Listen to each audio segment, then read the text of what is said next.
All right, let's dive into the hilarious and honestly kind of cautionary tale of a guy named Banke and his spectacularly short-lived career as a fake Ghostbuster.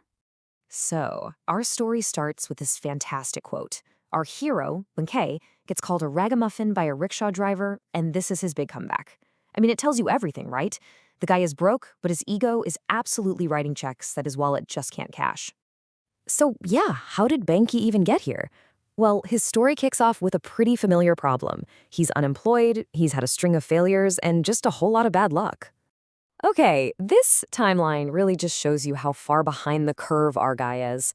He finds what he thinks is a promising job ad, but the newspaper is a year old. So naturally, when he finally shows up for the interview, he finds out the factory is just a pile of ruins. It had burned down a full year ago. So you can just imagine his surprise. Instead of the bustling soda empire he was hoping for, Banka finds the former owner. The owner explains, yeah, an employee burned the whole place down about a year ago. But he's pivoted to a new business, ghost busting. And his logic is kind of amazing. He says, people may or may not believe in living people, but they definitely believe in ghosts. Now, after another one of his own business ideas goes up in smoke, Banke is pretty much at rock bottom. But then, he remembers the factory owner. And that's it. The light bulb goes off. His whole entire scam is born from this one perfectly cynical thought. If you're in the ghost business, you are never going to run out of customers. All right, so with his new, let's call it business plan in place, Banke sets up shop. And for his very first client, he doesn't start small. No, he aims right for the top, the village head, the sarpanch. And his method is just brilliantly simple. Here's how it goes down. Step 1, the sarpanch starts hearing some spooky noises at night. Step 2, the terrified sarpanch runs to Banke for help. Then, Banke comes in, puts on a big show, detects the spirit, and performs this whole bogus ritual to capture it in a bottle. And the price for this top-tier service?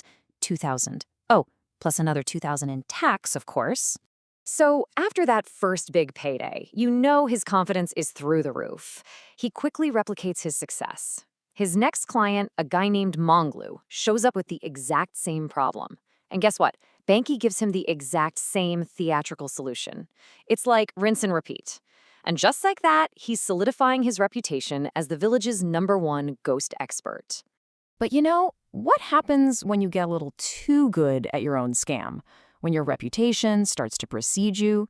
Well, Banke is about to find out that being this successful can attract some very big and very real problems. And right on cue, the sarpanch is back. But this time, it's not just some noisy ghost in a corner. Oh no.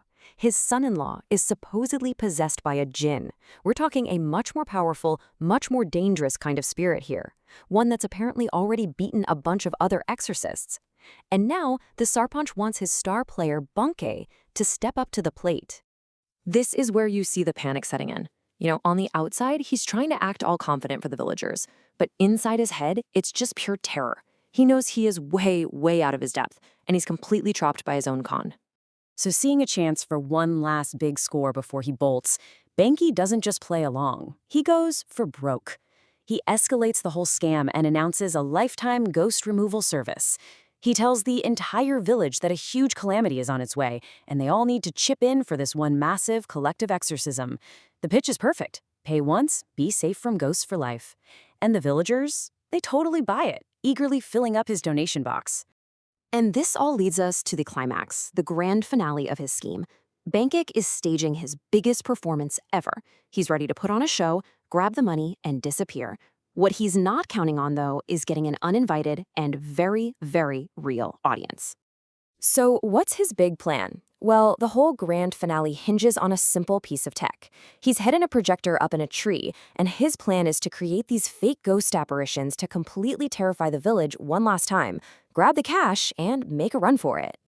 Okay, so picture this. The villagers are all gathered around him. Banke starts his big final performance. He's chanting dramatically, he's calling out for all the local spirits to show themselves, all while he's secretly just waiting for his buddy to turn on the projector. And right on cue, these projected ghosts flicker to life. Banke's even thinking to himself, wow, these look super clear and realistic. For a split second, the scam is going off without a hitch. But then, the show takes a very, very unexpected turn. And here it is. This is the moment everything changes. A voice starts coming from the apparitions, but it is not part of the show. Actual, real spirits have answered his call, and they do not sound happy. Their message is chillingly clear. You were calling us, right? Well, here we are. Now let's kill him and turn him into a ghost. So, just like that, the whole con has spectacularly backfired. The fake ghosts have been completely upstaged by real ones who mean business. With his scam totally exposed and his life on the line, Banke has only one option left. He immediately starts screaming, confessing everything. "Forgive me, I was faking it all." But it's way too late for that. The villagers just yell back, "You scoundrel. Because of you, the whole village is a ghost world now." And in the middle of all this chaos, the con man and his victims all end up fleeing in terror, together. And so Banke runs for his life, leaving behind all that cash and a village that is now, apparently, genuinely haunted. Which kind of leaves us with one last question, right? Did Banke learn the classic lesson that crime doesn't pay? Or did he just learn the much more specific lesson that maybe you shouldn't call upon spirits you aren't actually prepared to deal with?